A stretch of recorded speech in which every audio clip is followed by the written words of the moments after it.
La construction de bâtiments passifs est un acte à la fois simple et très efficace pour la réduction d'émissions de gaz à effet de serre.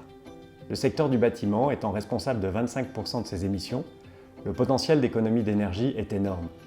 Une construction passive house permet d'obtenir une réduction de facteur 4 dans le neuf et 10 dans l'ancien.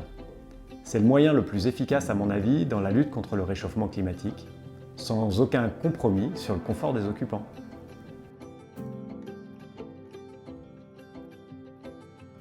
Une construction passive est avant tout une construction de bon sens, qui exploite harmonieusement son environnement, les caractéristiques du site, les apports solaires, les apports internes et autres énergies gratuites. C'est également une construction thermiquement parfaite. Aucune fuite d'air par infiltration, un traitement exhaustif des ponts thermiques, une conception très poussée au niveau des détails d'exécution qui ne souffre pas l'à peu près.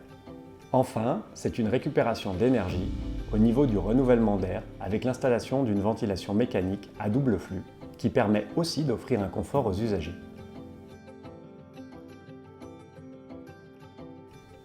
Pour la rénovation, on ne peut pas intervenir sur tous les paramètres. La marge de manœuvre est beaucoup plus fine.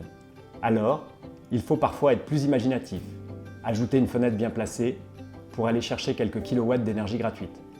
On ne peut pas rendre tous les bâtiments existants passifs, mais avec une bonne dose de conviction, on peut arriver à faire des miracles.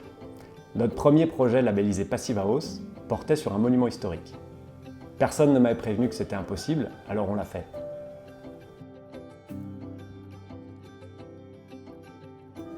Il faut une approche pragmatique, pleine de bon sens. Le cours CEPH est une bonne entrée en matière pour les néophytes.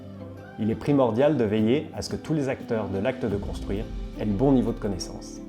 La maîtrise d'œuvre doit être compétente et réactive afin de produire les documents indispensables. Carnet de détails d'étanchéité à l'air, traitement des ponts thermiques. Les entreprises doivent être informées clairement des spécificités du chantier et des produits à mettre en œuvre. Le contrôle en phase d'exécution doit également être régulier.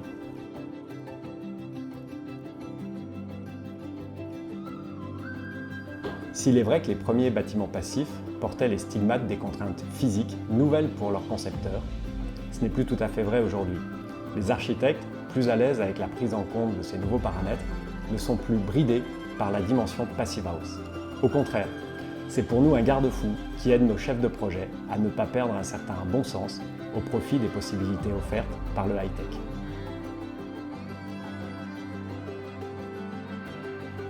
Certes, il est important d'intégrer la frugalité au niveau de la consommation d'énergie des bâtiments. Mais la construction passive seule n'est pas suffisante. À quoi bon réaliser un projet qui ne consomme rien en phase d'exploitation si sa construction s'est avérée être un gouffre énergétique? L'approche énergie grise est à mon sens un paramètre indissociable des projets vertueux. Ainsi, nous avons réalisé des projets passifs bois-paille qui prennent en compte tous ces paramètres. La récupération d'énergie sur les eaux grises, les circuits courts sont autant de points vers lesquels nous axons notre réflexion.